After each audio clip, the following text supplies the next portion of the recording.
Thank you for watching my second video of the 12 painting 2018 Brave New World series done by myself, artist Ian Young, for collector Fred Whitehead of Kansas City through the Jones Gallery of Kansas City, Missouri.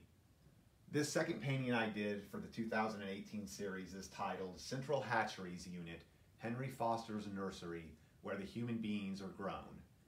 And this is the scene that actually opens the 1932 book by Aldous Huxley, the science fiction dystopian future novel. Most people, if they are normal, want their own children with their own biological DNA to live on after they die.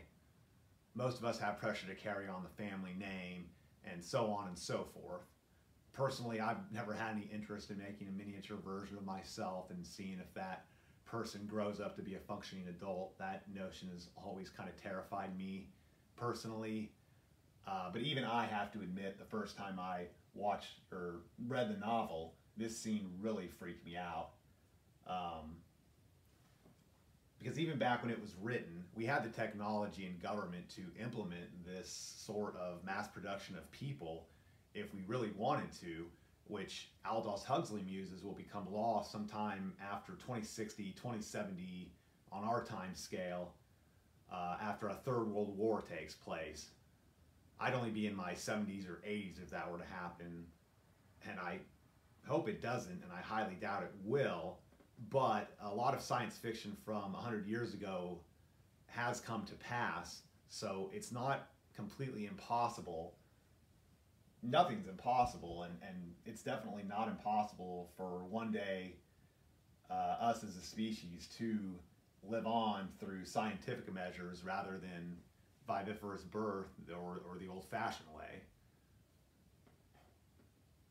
Huxley also says after World War III ends, pregnancy in large families will become more and more shunned through the use of mass media and the news outlets over the generations, until society willfully hands over their reproductive rights to the government. The government, of course, takes it a step further after a few more generations. They manufacture every specific person for every specific job type, depending on what jobs are currently in need. It's kind of like a 26th century royal family system, but without bloodlines or religion. Which of course seems to be a pretty shocking concept to most people who are determined to have their own offspring and continue passing down their own family name and their own traditions and their own belief systems. You can see the baby in the center here, screaming and wearing green, which signifies he's going to be a gamma. Other fetuses are moving along on the conveyor belts into the distance at various stages of development.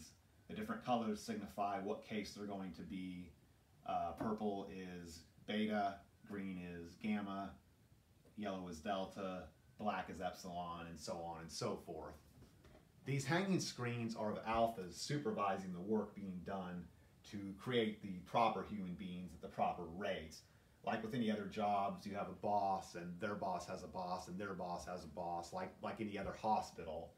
And they're just making sure everything's going right there. The screens are being supported by hanging DNA strands, and they're coming down and strangling a few of symbols of love and fertility, some traditional symbols of love or fertility. The Cupid obviously is love, and the stork is fertility, because love is illegal in the 26th century and viviparous birth is also illegal in the 26th century. I have a rattle and some stuffed animals, bottle, a few other traditional fertility symbols in the painting to signify that this is a nursery, some cribs here, some employees holding some babies and cuddling them. There's a group of hands at the top combining sperm and ova from petri dishes to start the process of creating a whatever cased person that is. Humans are also actually cloned. The lowercase are actually cloned once the first embryo is, I don't know what term you would use, the manufacture process has begun. Alphas are the only case at the top who are not cloned. Alphas and betas are the only case at the top who are not cloned. We have a phonograph here that signifies the music that gets played during infancy, or actually I believe it's the first 6 years, 6 or 7 or 8 years of childhood, and they continue playing music to adults into adulthood in public, that subliminally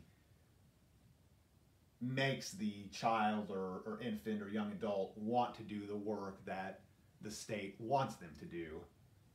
So it's kind of a long-term brainwashing process, for lack of a better word.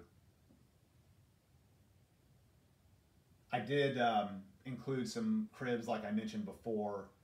The terms mother and father are actually profanity in the 26th century, as are son and daughter, and lots of other phrases pertaining to the nuclear family.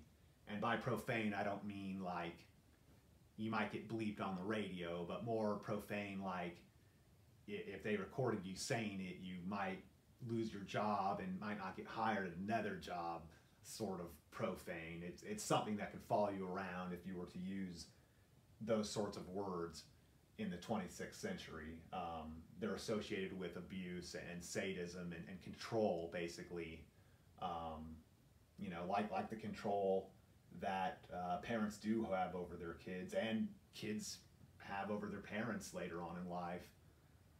So, like I mentioned in the first video, it's a weird book, and that's really all about I have to say for this second painting. I don't want these to run too long, and I have 10 more to do, but thank you so much for watching the second video, and stay tuned for the third video where I'll explain the third painting. World Controller Mustafa Mon here gives a speech. It's Mon's speech, introduction, everyone belongs to everyone else, where I'll explain more about what happens in Huxley's version of the 26th century. Thank you for watching, and stay tuned.